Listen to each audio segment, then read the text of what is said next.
What disturbing thing did you find out about someone after they passed? Growing up, my Uncle Dave was always a bit of an enigma to me.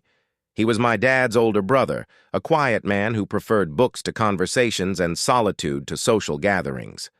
While our family was boisterous and outgoing, Dave was the polar opposite. He lived in a small house on the outskirts of town and worked as an accountant at a local firm. Despite his reserved nature, there was something about him that commanded respect and piqued my curiosity. Dave wasn't rich by any means, but he lived comfortably. His house was modest but well kept, and he always seemed to have the latest gadgets and books. I remember visiting him once as a kid and marveling at his extensive collection of rare first editions and high-end electronics. It seemed like he had an endless supply of interesting things, but he never talked about where they came from.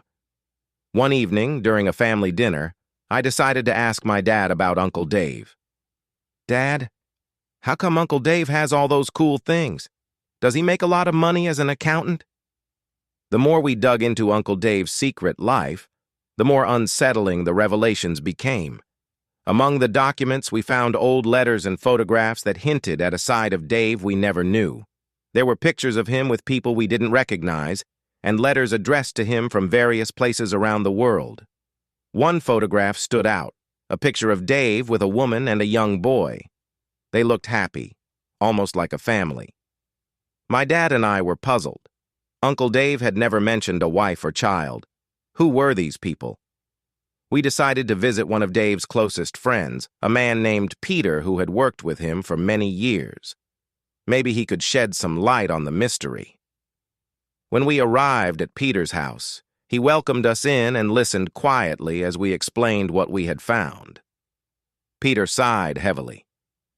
"I knew this day might come," he said, looking more tired than I'd ever seen him.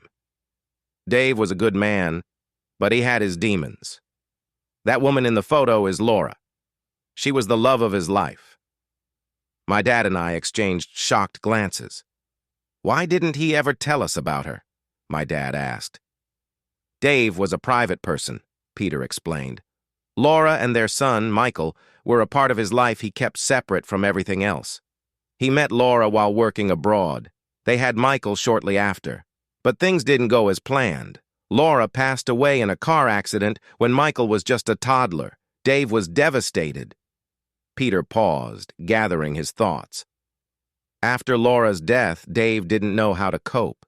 He sent Michael to live with Laura's parents. They agreed it was for the best. Dave threw himself into his work, trying to numb the pain. I felt a lump in my throat. This was the side of Uncle Dave we had never known, the tragedy he had kept hidden from us. "But why all the secrecy?" I asked. Peter sighed again. Dave didn't want to burden anyone with his past. He felt guilty, like he had failed as a father. So he dedicated his life to making money, perhaps as a way to atone for what he saw as his mistakes. But he did it in a way that wasn't always above board. As we left Peter's house, my mind was spinning. Uncle Dave had lived a life filled with sorrow and regret, a life he had hidden from everyone. The disturbing truth about his financial dealings paled in comparison to the heartache he must have felt. Over the next few weeks, we continued to sort through Uncle Dave's belongings. We found more evidence of his investment schemes, but also more personal items, letters he had written to Michael but never sent, photographs of happier times, and even a journal where he had poured out his grief and guilt. My dad and I decided to reach out to Michael. He was living in another state, completely unaware of the details of his father's life. When we finally spoke to him, he was shocked but grateful to learn about his father's love and struggles. It was a difficult conversation, filled with tears and unresolved emotions. After our conversation with Michael, my dad and I felt a sense of duty to help him understand his father better. We invited him to visit us and go through Uncle Dave's belongings together. Michael agreed, and a few weeks later he arrived at our house. Meeting Michael was surreal. He looked so much like Uncle Dave, yet there was a lightness in him that Dave had lost over the years. We spent days going through the remaining items, sharing stories and piecing together the fragmented life Dave had left behind. One evening, as we were sifting through the last of the papers, Michael found a letter addressed to him. It was dated just a few weeks before Dave's death. With trembling hands, he opened it and began to read aloud. Dear Michael, I know I haven't been the father you deserved. I made many mistakes and let my grief consume me. I kept my distance, thinking it would protect you, but now I see that was wrong. I've always loved you, even if I didn't show it the way I should have. I've done things I'm not proud of, things that weigh heavily on my conscience. If you're reading this, it means I'm no longer here to make amends. But I hope you can forgive me and find it in your heart to remember the good times we had. You're my son, and I'm proud of you. Live your life with integrity and kindness, and don't repeat my mistakes. With all my love, Dad.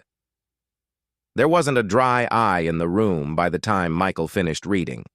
The letter was a final glimpse into Uncle Dave's tortured soul, a man who had been consumed by guilt and regret, but still held love for his son. Michael decided to stay in town for a while. He and my dad became close, bonding over their shared loss. With Uncle Dave's affairs finally in order, life slowly began to return to normal.